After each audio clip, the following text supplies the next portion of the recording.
It is now mid-September, and so we usually try to plan a trip to the Alvord Desert about mid-September. We have the land sailor along, so we can sail a little bit when we get there and enjoy some of the last days of summer while we're there. We usually do some fishing while we're out there too, but this year it's an extremely dry year, and so all our favorite fishing spots, the water's too low, so we'll do no fishing, but we can do lots of hiking in the Steens Mountains.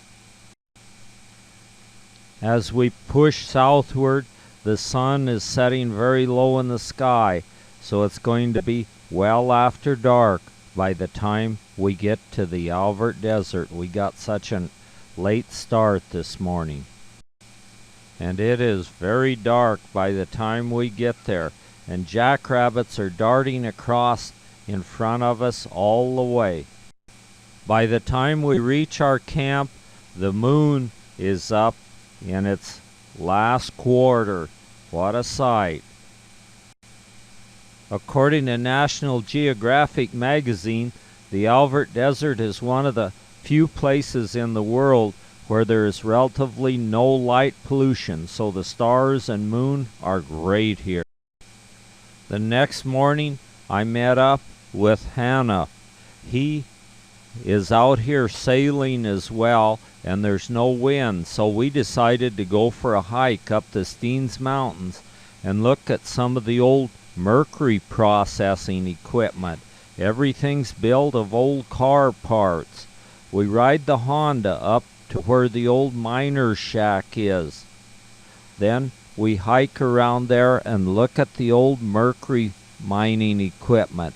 This was first built by Mercury miners, then it was later used as a hunting cabin, and now it's used for basically nothing.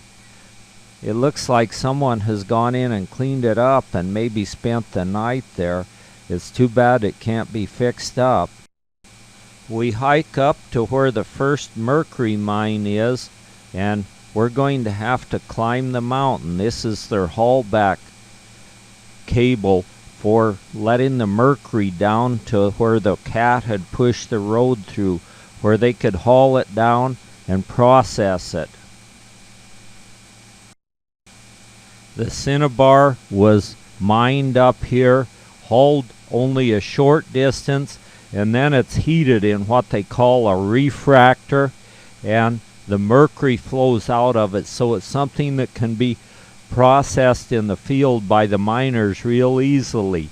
And the engineering feat, it's somewhat of an engineering feat, the primitive way they fixed to mine this mercury and haul it out, mostly with all old used car parts, and everything seems to be homemade. We look down in the cinnabar mine and see a rickety old wooden ladder going down into the shaft. We were going to go down in there, but unfortunately I forgot the rope today, and also we have forgotten to bring a single flashlight with us. We toss a small rock or two down there just to see if we can tell how deep it is by the way they rattle when they hit the bottom. Yeah, it does. Yeah. Is it, it apparently is cut into that board a little bit there. I think it's sagged a bit. Yeah. But it is sitting on a car thing. Oh, that looks like the other piece off that furnace. Yeah, doesn't it? Yeah, it sure does. Yeah. Yeah. After examining the miners' primitive engineering feat, which did work and served the purpose, we go on up the trail and see a couple vultures sitting on a rock. Then they take to wing and soar above us. We're gaining some elevation here, and we can look across the canyon and see where the next mercury mine is, where they mined the cinnabar. The vulture circles by to take another look at us as he goes on about his business of soaring the skies looking for food. We come to a little group of chokecherry trees, and the chokecherries are on and ripe right now. So we're going to pick us a few to try. Hannah has never eaten chokecherries, so he's in for a real treat. But they can be made into jam, and also they're an excellent source of vitamin C. Okay. But that chokecherry up there just a few feet from you, I see them shining. They must be good. Hannah picks some chokecherries to try, and when you first try a chokecherry, I figured it was always a good idea to get it on film, because chokecherries are different than anything you've ever eaten. They'll pucker your lips up really good, but I think they're really good, and they're really good for when you're very thirsty. He's found several of them here. It's a little late in the year. They're kind of dried up, and a lot of them, the birds and stuff, have eaten them, but there's still plenty of good. Okay.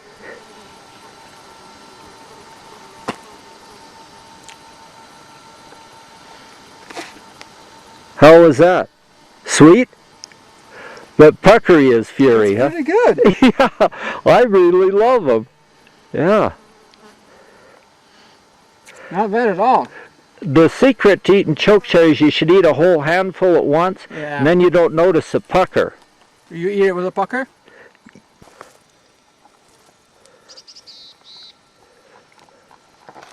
There's a little cluster of them.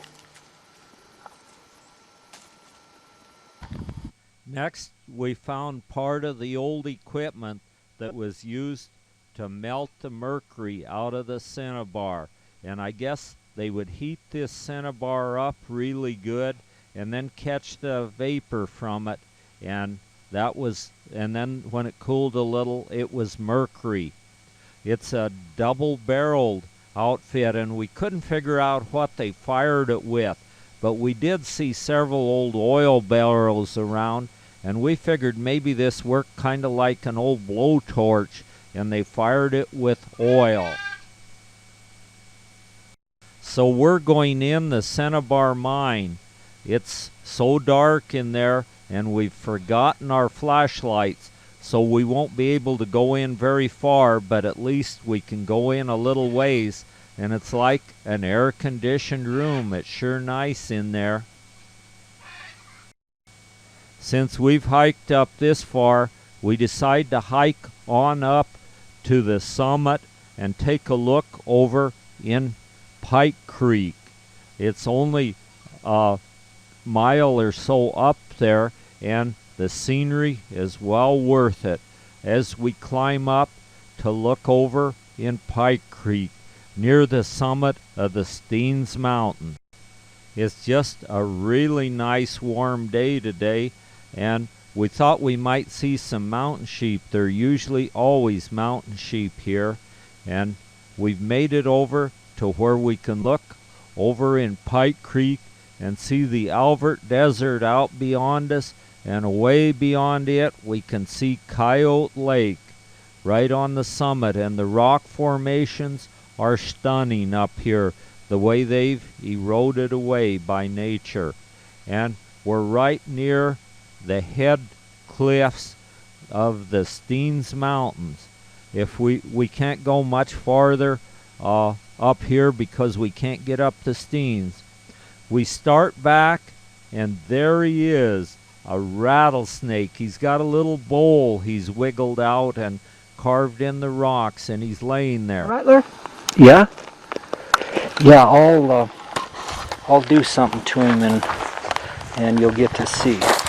I found one waiting for me by the garage door one day in California. Oh! And I had to get rid of it. Yeah. Not bad, but... Yeah. I'll just boost him, get him on his way a little bit. Although he's real comfortable right where he is. Oh, there he goes right now.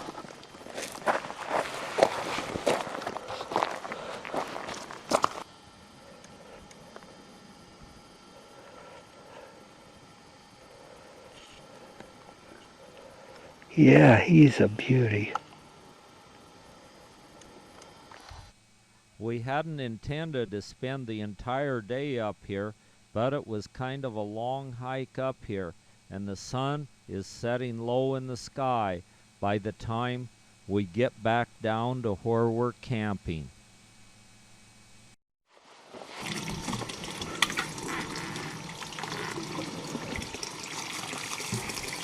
Honestly, this way is probably the best. The next morning is another really nice calm day, and Marge and I have some things we need to attend to around camp. One of them is we go down to Frog Springs and get some water. We'll haul it back on our little Honda four-wheeler, which works really well for that. We're not using the Honda four-wheeler too much this year because it's such an extreme dry conditions over here that we're afraid to ride at any place but just on the desert and on the roads where there's not grass growing up the center of it. But it sure works good for going across the Alvord Desert.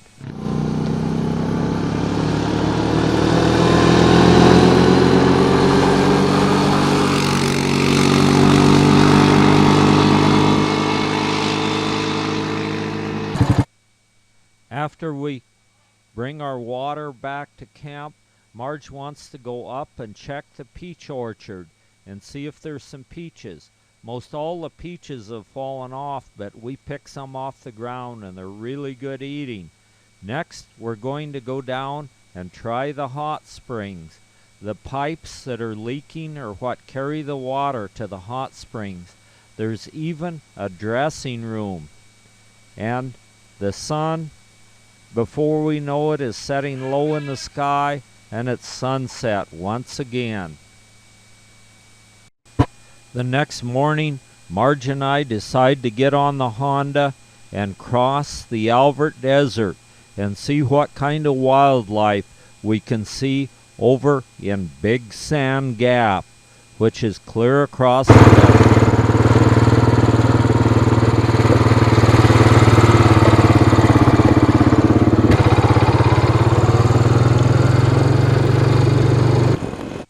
We whiz clear across the Alvord Desert at breakneck speed. We can really go on this playa. It's so smooth and packed so hard that we just move along with no effort. Then we reach the end of the Alvord Desert and we can see Big Sand Gap just ahead of us. So we'll go up and see what's around there. There's plenty of sand, so there should be some antelope, maybe some wild horses, and always plenty of coyotes. We've heard a lot of coyotes howling at night, and they love to come out here in the sand and chase the kangaroo rats, and they really get them. We can see where they dig them up all over the place. The kangaroo rats are nocturnal, so we see very few of them during the day, but they burrow in the sand during the daytime. We see several wild horse tracks, but we haven't found the wild horses yet. They might be someplace else, but due to the dry conditions, we're not going out much farther because there might be grass growing in the center of the road that would be a fire hazard with our machine. We go a ways through the sand dunes, and then we turn around. We can see the Alvord Desert straight ahead of us as we move through the sand, bumping along on the rough sand dunes. We can see the Steens Mountains ahead of us. There's some haze from different fires around the area that has the Steens Mountains sort of looking hazy. But this time of year, there's very little snow left up on top of the Steens.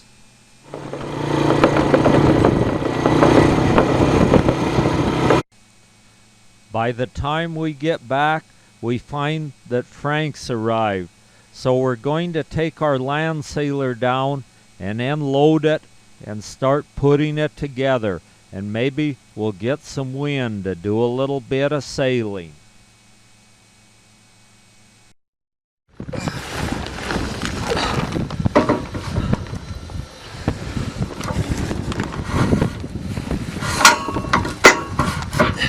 Okay, now let it come back up. Okay, just let your wheel down. Okay, just a second. Okay.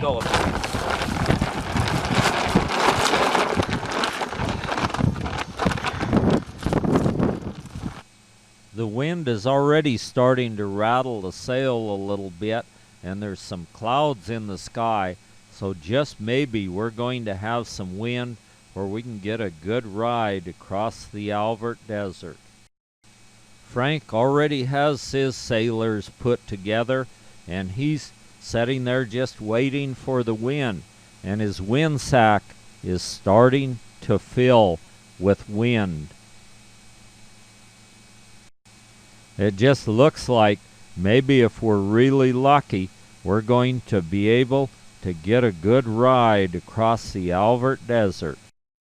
Frank has his camp all set up with his picnic table and his barbecuer, and so he's just waiting for that wind so he can ride the winds of the Alvord Desert.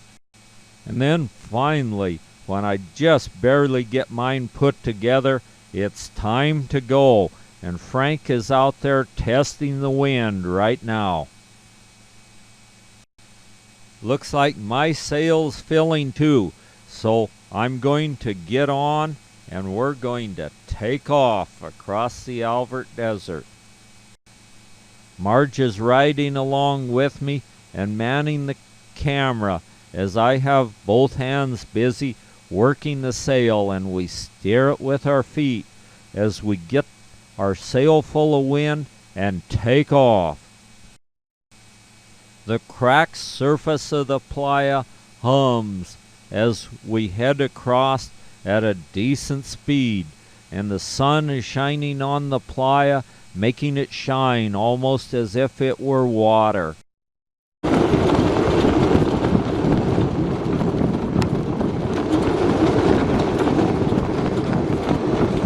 My sail shows a few signs of stress from a little too much wind, so I'm going to have to go up to Hood River and replace it again with another sail that they've the ones that sail on the water discard them. They like the very best of stuff up there, where out here their old discarded stuff is plenty good for us. We have a half decent wind, so we're going way out on the desert. For miles the wind carries us. Then it's time to turn and tack back toward Frank's camp. Looks as if Frank's having a really good ride too, out across the smooth playa of the Alvord Desert. He lives and breathes for this and really loves it. It's not every day you get a good wind, so we better take advantage of it while we have it.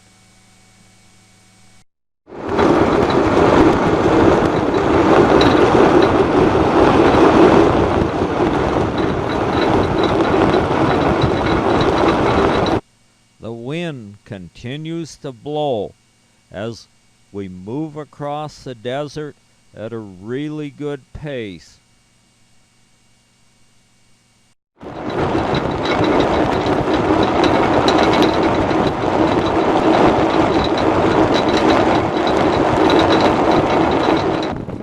As we look skyward, the cloud formations are nothing but spectacular, and the only sound out here is the hum of our wheels going across the playa and the whipping of canvas as the wind catches our sail and sends us at a really good speed back toward camp.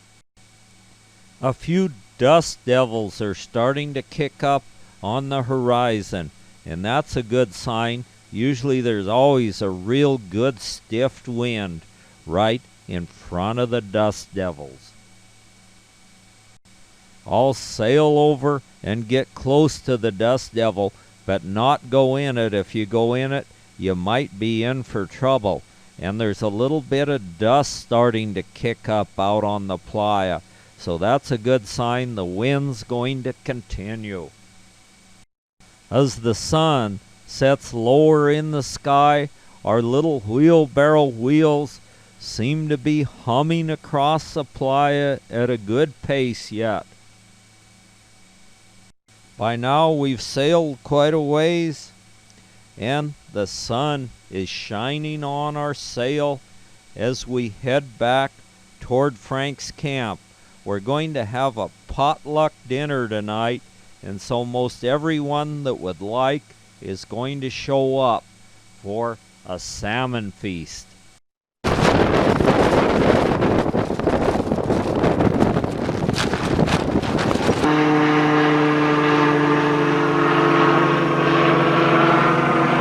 Morning, shortly after sunrise, I hear the sound of a motor and look skyward and see a little ultralight coming over us. And it's Monty. He's drove over from Washington to fly his ultralight over the playa of the Alvord Desert. We see him come over and wave as he goes over our campsite. He might come closer to resembling a bird than a person as he flies over in this very small little ultralight motored airplane.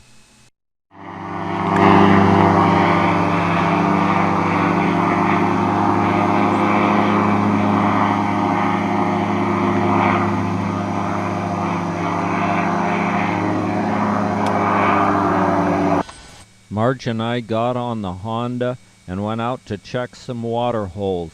We see the goldenrod blooming. That was an important plant for the Indians. They used it for dyes and things. And there's some cattail reeds growing around in the spring out over a sea of sagebrush. We go up on top around the spring and we see this is a site where early Americans, Stone Age man, camped here and fashioned their stone tools of obsidian and agate. There's a lot of agate in the area, so some of them were made of agate. As we continue on southward, we see a lot of sagebrush, and we're starting to see some wild horse tracks by now. Maybe we'll see some soon. We can see the old water line where this had been a lake at one time. We go a little farther, and there they are, the sorrel stallion and his little harem of mares are standing watching us.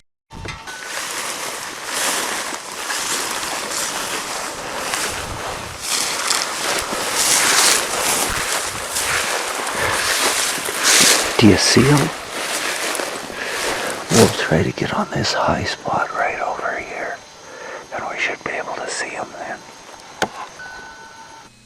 And there they are, standing looking at us right in front of us. It's 3 mares and 1 colt, which the colt was very small the last time I saw him this spring, but he's sure grown a lot. And anyway, these mares all keep looking off to their right, so we know there's something else there. And pretty soon we hear that snorting, and then I know what it is. It's the sorrel stallion. When the sorrel stallion figures out we're there, he immediately starts snorting and comes over to protect his mares and colts. And he's just as big and slick and purty as he was any of the other many times I've seen him. And so he's moving in to stand between us and the mares and colts. The mares appear to be a little restless and start to trot away, but yet they're curious as to just what we are, as the sorrel stallion stands by to guard them. I was able to sneak up quite close to 'em, and they'd trot off a little and then circle back, but Marge didn't go up close, and I asked her why later, and she said that she was afraid she'd spook 'em, but I think there might have been something else in mind, like she was being intimidated by the sorrel stallion and all of his snorting. The mares and colts all have similar blazes on their face, but the sorrel stallion, his blaze is much narrower than the mares and colts.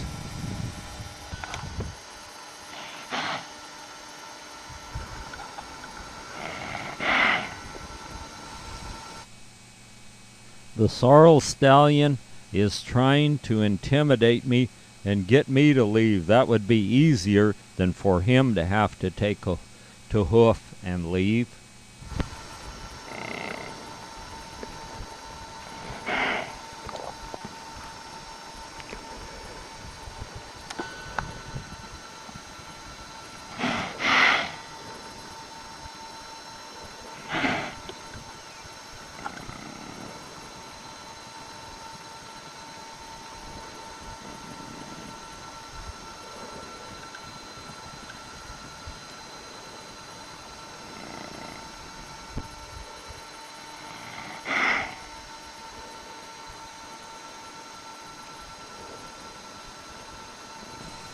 The sorrel stallion's not used to running.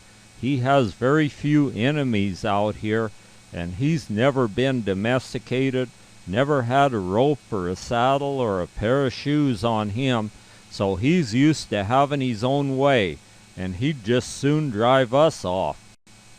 And that snorting was loud and intimidating, but I'm determined to get my pictures before I leave.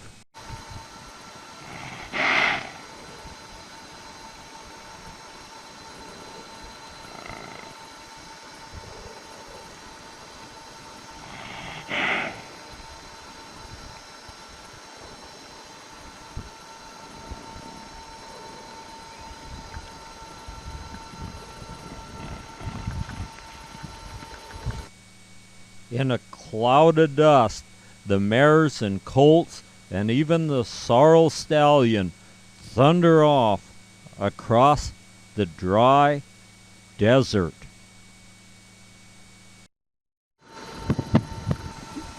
The sorrel stallion holds his head high and his tail out in his most intimidating posture he can think of, and then he stops.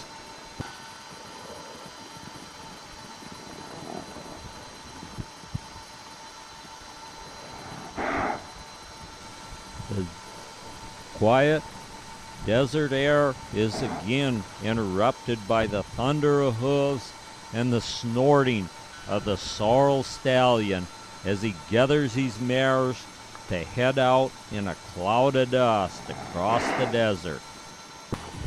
Numerous times he trotted off only to turn and come back with more of that snorting.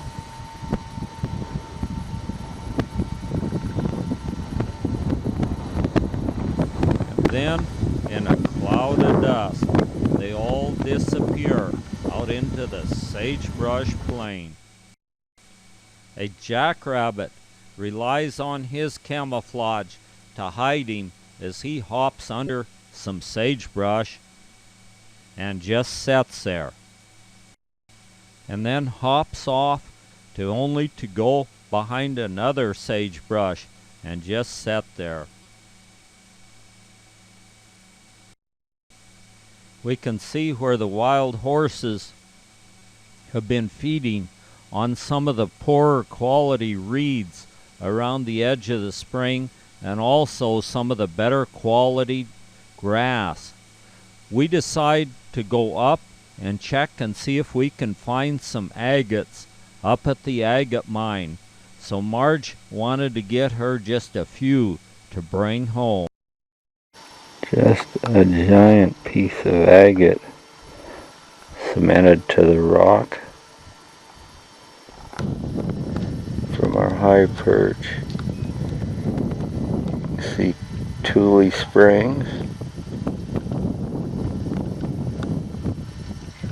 The sea of sagebrush in front of us. And the Steens Mountains are standing guard on the far side of the Alvord Desert, and Mickey Butte is standing tall. We gather what agate chips we want from the tailing pile, and then we mount our four-wheeler and we're headed back toward camp in the Alvord Desert. We still have 20 miles of desert to go. The road is plenty rough going across this sagebrush part of the desert.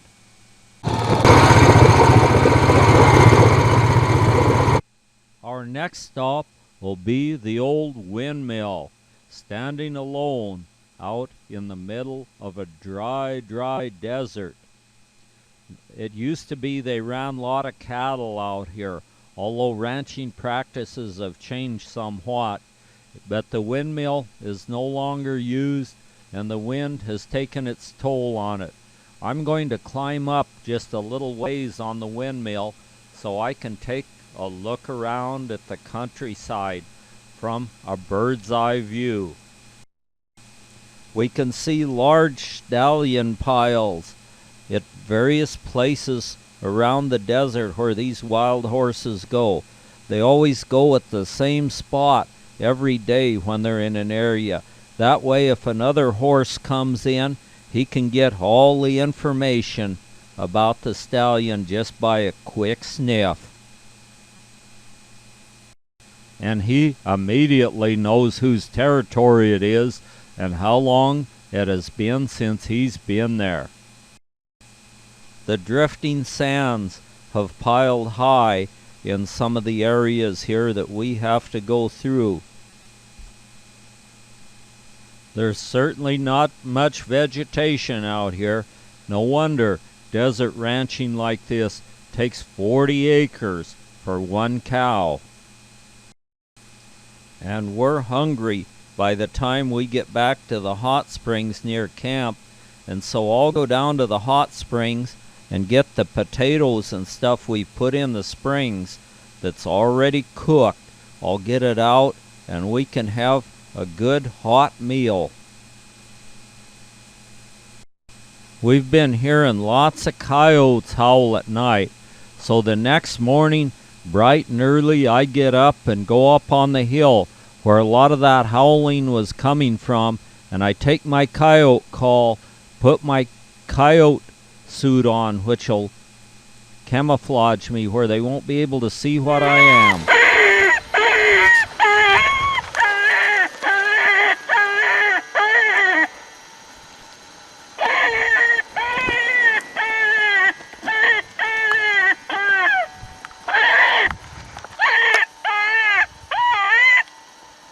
I blew the coyote call for quite some time, and not a single coyote came. Then I went by, and here's Evelyn. She came to see what the noise was all about. And Frank's fixing French toast for everyone for breakfast, so we better show up down there. About 10 o'clock we show up. There's Pam, Marge, and Frank. And Elsie'll be there too. We've even picked Frank a bouquet of flowers, some cattails and sunflowers and goldenrods. A small airplane buzzes by as we eat our French toast. The Alvord Desert is considered a really big landing strip. It's even on some of the big jet airplanes charts if they have to make an emergency landing, and it's also an alternate emergency landing field for the space shuttles. So it's big and good.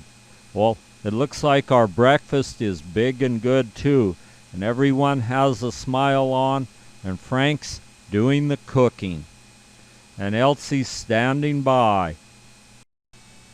That's not just any ordinary French toast, that's super big, thick slices of bread, and Elsie's rearranging the flowers so they'll look good for us too. After that, it's time to go to the hot springs.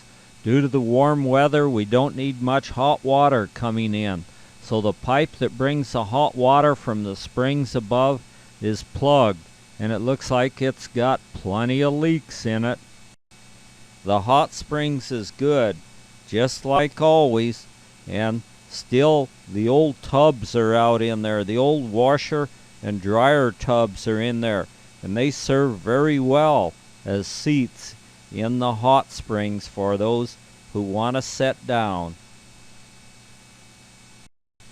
Due to the economy, there are very few people using the hot springs now, so usually the ones that use it are people we know.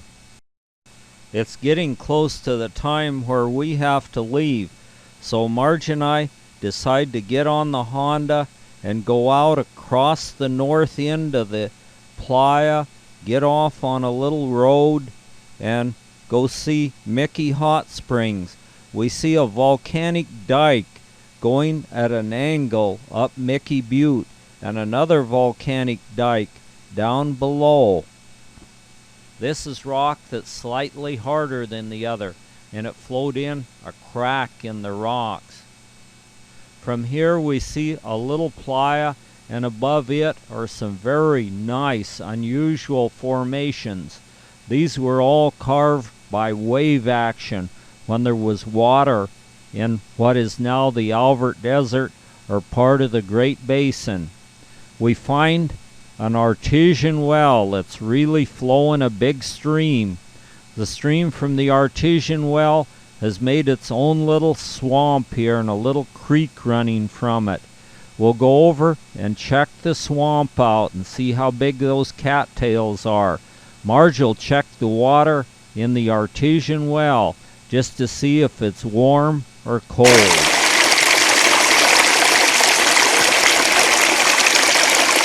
It's cold, you know that?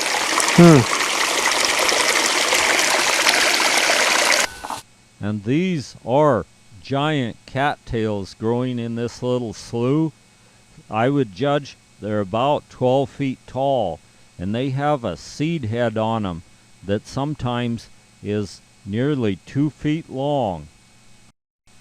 We even find a few little flowers growing along the edge of this little stream with a pretty little blue blossom on them. And it looks like the wild horses come in here to water and maybe feed around the tender grasses around the spring, although we didn't see any. But we did see the skeletal remains of where an old cow has succumbed to the harsh environment of the desert right near the spring. We found another spring and an old wooden water trough laying here checking in the sun. Then we stopped at Mickey Hot Springs just to see how it is today. Mickey Hot Springs has been described as the Yellowstone of southeast Oregon, although it's not as spectacular as it used to be since there's been so much drought that a lot of the pools have dried pretty much up. But there's still plenty of it. The big main hot springs is really deep, and it looks like you can see to the center of the earth here, and that water is extremely hot. There have been lots of deaths, people falling in there. And then as we walk down, we find numerous other hot pools. Drought, the mud pot's pretty well dried up, but it's still hissing. This little muddy hot springs has collected millers, and it still has activity as hot gases are escaping from deep down below the surface.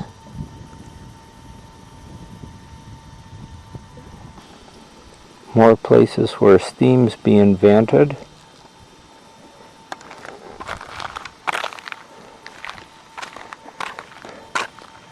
And a nice hot springs coming up.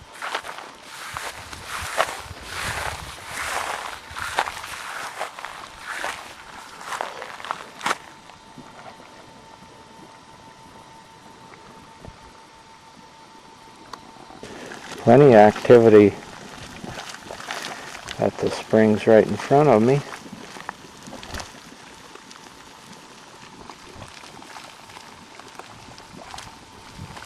All of this water is way too hot to use, but it would sure be good for cooking. You could cook in no time here.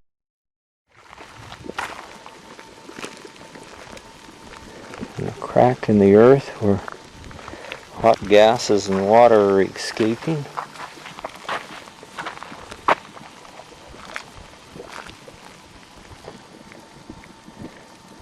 And another little spot that's erupting.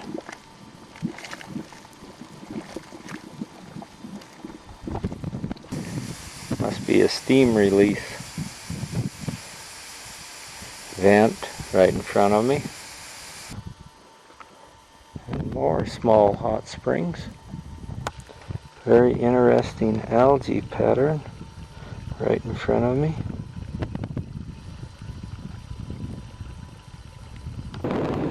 And now it's time for us to get on our Honda and travel the 20 miles of dusty desert road back to the spot where we're camped.